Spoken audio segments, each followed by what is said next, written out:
Ready, ready. Again.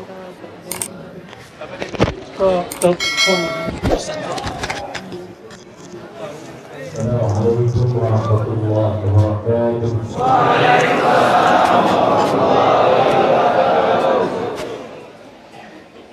Alhamdulillahilladzi faddala as-subha fil Qur'anil Karim.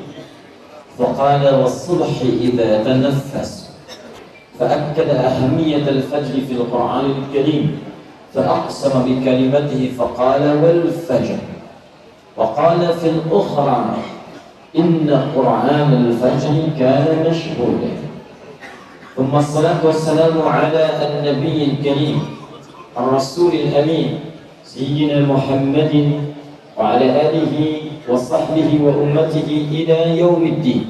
أما بعد فيا عباد الله أوصي نفسي وإياكم بتقوى الله فقد فاز المتقون فلا تموتن إلا وأنتم مسلمون. وقال تعالى يا أيها الذين آمنوا اتقوا الله حق تقاته ولا تموتن إلا وأنتم مسلمون. Saudara-saudariku, hadirin sekalian, keluargaku, terkhusus orang-orang istimewa insyaallah di hadapan Allah dan di hadapan Rasulullah SAW, para pejuang subuh, para jamaah subuh, orang-orang yang tidak biasa, yang ditakuti oleh sementara kalangan di masa kini ketika mereka datang ke masjid berbondong-bondong menunaikan sholat subuh. Ada seorang Yahudi yang pekerjaannya tiap hari hanya memantau umat Islam di masjid khusus di waktu subuh. Setiap kali datang pulang, datang pulang, datang pulang.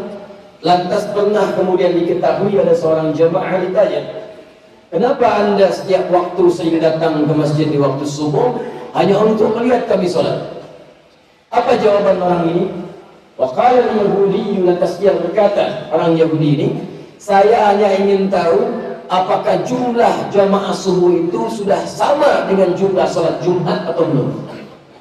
Jika jamaah subuh itu sudah serupa dengan jamaah sholat Jumat, maka inilah tanda-tanda umat Islam itu akan bangkit dan tanda-tanda umat Islam itu akan meraih kemenangannya. Takbir.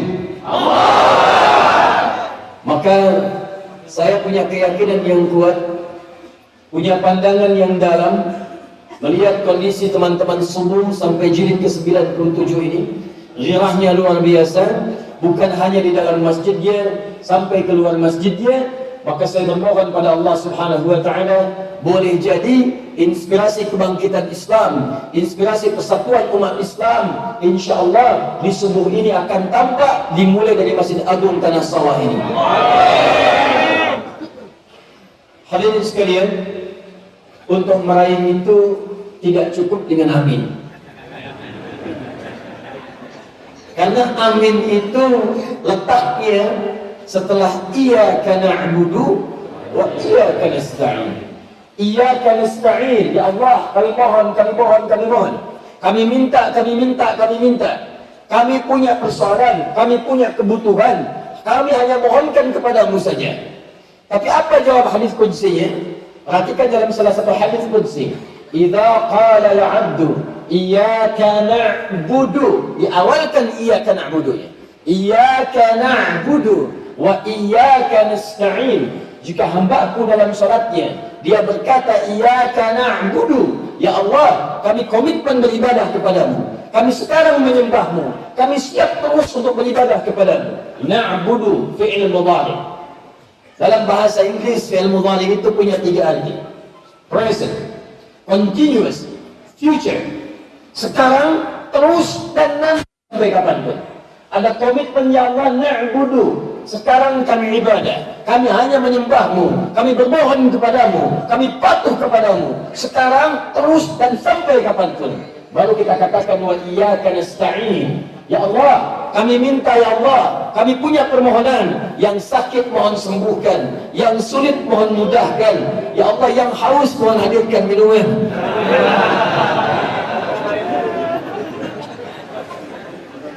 Semua yang sulit, ya Allah, mohon mudahkan. Semua masalah mohon angkat. Apa jawab Allah? Perhatikan dalam hadis qudsinya. Hadza baini wa baina 'abdi wa li 'abdi ma sa'al. Ini perjanjian komitmen antara aku dengan hamba-Ku. Wa li 'abdi, jika hamba-Ku benar menunaikan ibadahnya dengan sempurna, ma sa'ala, apapun yang ia minta saat ini, aku akan segera kabulkan. Apapun yang diminta saat ini, aku akan segera kabulkan. Karena itu seringkali orang-orang saleh, bahkan para nabi di masa lalu, jika mereka mengalami kesulitan, jika ada permohonan, jika ada masalah, maka mereka akan bangkit menunaikan salat dan memohon kepada Allah Subhanahu wa taala dalam berdirinya. Salat itu bukan sekedar syariat yang kemudian diperintahkan pada Nabi Muhammad SAW dan umatnya. Kita sempurna menunaikannya, tapi nabi-nabi sebelumnya pun sudah salat dan kita paling sempurna dalam penunaiannya. Nabi Isa salat, Quran surah ke-19 ayat 31 sampai 33. Nabi Zakaria salat, Quran surah ketiga ayat 38 sampai 39. Bahkan di situ disebutkan dalam salat berdoa minta kepada Allah, dan permintaannya kata manusia itu mustahil. Istrinya divonis oleh medis, menopause dan mandul, mustahil punya keturunan. Suaminya fisik sudah, rambut sudah memutih, tapi menunaikan salat minta kepada Allah. Dalam salat berdirinya memohon, ya Allah, qala rabbi habli min ladunka dzurriyyatan thayyibah. Ya Allah, mereka mengatakan aku enggak mungkin punya keturunan. Mereka mengatakan aku terbatas. Aku mohon kepadamu dengan namamu yang memberi tanpa batas. Nama Allah pemberi tanpa batas disebut dengan Wahhab namanya. Kalau kita ingin minta pakai sigat amr lit talab, permohonan kepada Allah, hab. Untuk saya, li. Untuk banyak, lana. Kata Nabi Zakaria, Rabbi habli min ladunka dzurriyyatan thayyibah.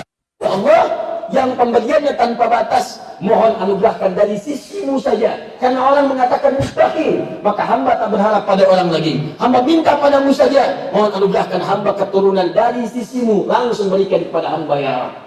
Apa jawabannya? Allahu Akbar. Fanadathul malaikatu wa huwa qa'imun yusalli fil mihrab anna Allah yubashshiruka bi Yahya.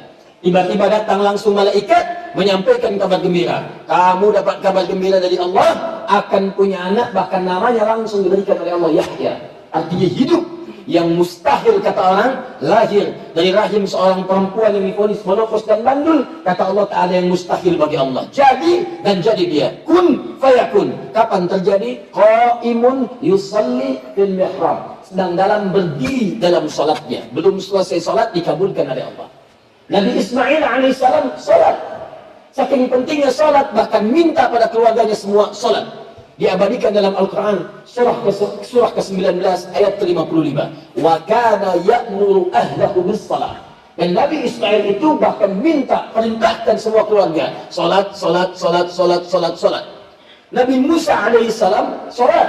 Apa dalilnya? Quran surah ke-20 ayat ke-14. Perintah langsung Allah kepada Musa alaihissalam. Innani anallahu la ilaha illa ana fa'budni wa aqimis salata li dzikri. Kata Allah pada Nabi Musa, hai Musa, saya Allah, tak ada Tuhan selain saya yang layak disembah. Sembah saya, fa'budni.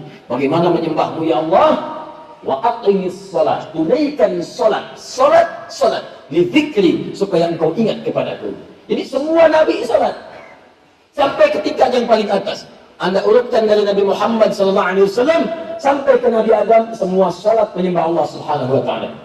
Muhammad bin Abdullah bin Abdul Muttalib bin Hashim bin Abdul Manaf bin Qusay bin Murrah bin Kilab bin Ka'ab bin Ghalib bin Fihr bin Malik bin Nadar bin Kinana bin Khuzaimah bin Mudrika bin Ilyas bin Nizar bin Mudar bin Ma'ad bin Adnan bin Addi bin Muqawwam bin Nahur bin Talih bin Ya'ud bin Yasjub bin Nabi bin Ismail alaihissalam bin Ibrahim alaihissalam bin Azar atau bin Nahur bin Abir bin Kinan bin Arfashar bin Sam bin Nuh alaihissalam bin Mihril bin Tushar bin Kinan bin Adwas bin Fis bin Adam alaihissalam.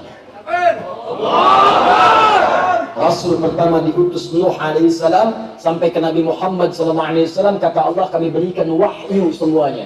Di antara wahyunya tentunya ibadah. Quran surah keempat ayat 163, paling kiri sebelah atas di mushaf.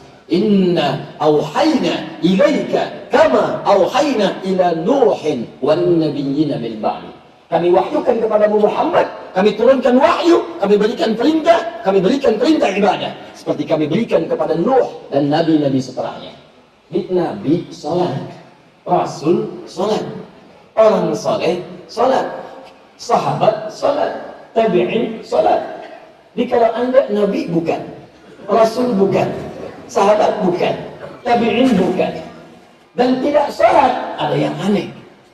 Karena itu berbahagialah ketika dalam hidup ini kita masih diberikan iman oleh Allah Subhanahu wa taala, dapat menunaikan salat, dan masya Allah di antara sekian waktu salat itu ada yang istimewa sampai keistimewaannya disebutkan langsung dalam Al-Qur'an, di Quran surah ke-17 ayat ke-78.